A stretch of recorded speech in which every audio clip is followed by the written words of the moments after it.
আসসালামু আলাইকুম। এইচএসসি পরীক্ষা 2024 নিয়ে কথা বলবো। 2024 সালে যারা পরীক্ষা দিচ্ছ, এইচএসসি তে গ্রেস মার্ক বাড়িয়ে পাস দিবে কিনা? অনেকেই 1 বা 2 মার্কের জন্য পাস করতে পারবে কিনা?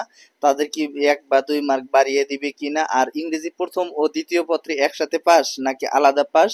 মূলত এই বিষয়ের উপর আজকে কথা বলবো। তো মূল টপিকে চলে যাব। যারা এখনো নতুন, অবশ্যই চ্যানেলটি সাবস্ক্রাইব করে পাশে থাকা বেল আইকনটি বাজিয়ে দাও। যারা ফেসবুক পেজ থেকে দেখতেছো, অবশ্যই ফলো দিয়ে লাইক দিবা, কারণ একটি লাইক আমাকে নতুন আপডেট দিতে উৎসাহিত করে।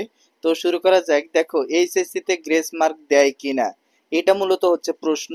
আসলে এসএসসি তে গ্রেস মার্ক দেয় বা এইচএসসি তেও গ্রেস মার্ক দিয়ে থাকে। এটা সাধারণত শিক্ষকরা তারা প্রকাশ করে না। গ্রেস মার্কের ক্ষেত্রে তারা 1 বা 2 মার্ক দিয়ে থাকে সর্বোচ্চ। অনেক মার্ক বা 4 বা 5 মার্ক এইরকম মার্ক কিন্তু দেওয়া হয় না। এখন গ্রেস মার্ক দেওয়ার বিভিন্ন পদ্ধতি আছে, অর্থাৎ শিক্ষকগণ তারা যখন খাতা দেখবে, বাংলা প্রথম পত্র দ্বিতীয় পত্রের ক্ষেত্রে লিখিত যে অংশটা, সেই অংশটা কিন্তু শিক্ষকরা হাতে পায়। আর বাংলা প্রথম পত্রের ক্ষেত্রে যে নৈর্ভিত্তিক অংশটা, সেটা কিন্তু বোর্ডে চলে যায়। এই নৈর্ভিত্তিক ওএমআর মেশিনের সাহায্যে দেখতে হয়।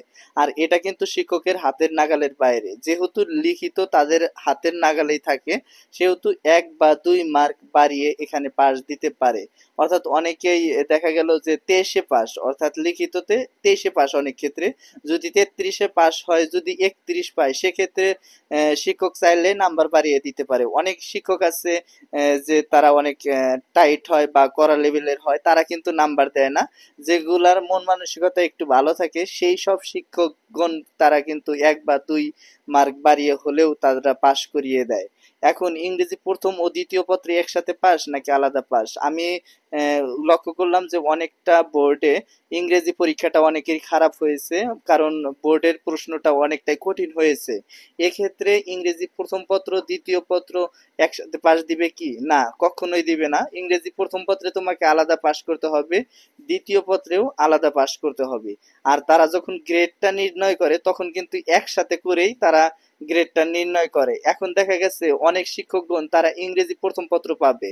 এখন ইংরেজি প্রথম পত্রে যদি 33-এ পাস হয়, সেখানে যদি 31 বা 32 পায় শিক্ষার্থী, সেখানে 1 বা 2 মার্ক বাড়িয়ে দিয়ে থাকে। অনেক ক্ষেত্রে 3 মার্ক বাড়িয়েও তাদের পাস করিয়ে দেয়, তবে 3 মার্ক বাড়িয়ে খুব কম শিক্ষার্থীদের পাস করিয়ে দেওয়া হয়। এখন তোমাদের গ্রেস মার্কের ব্যাপারে অনেকেই আমাকে প্রশ্ন করেছে যে গ্রেস মার্ক কি আসলেই দিবে? হ্যাঁ, এটা দেয়। যখন তারা শিক্ষকরা খাতাটা হাতে পায়, তখন তারা এটা বিবেচনা করে, বিবেচনার উপর ভিত্তি করে তারা গ্রেস মার্ক দিয়ে থাকে। একটা শিক্ষক সর্বনিম্ন হলেও 200 থেকে 250 খাতা পায়, অনেক শিক্ষক আবার 300 খাতাও পায় একটা বিষয়ে।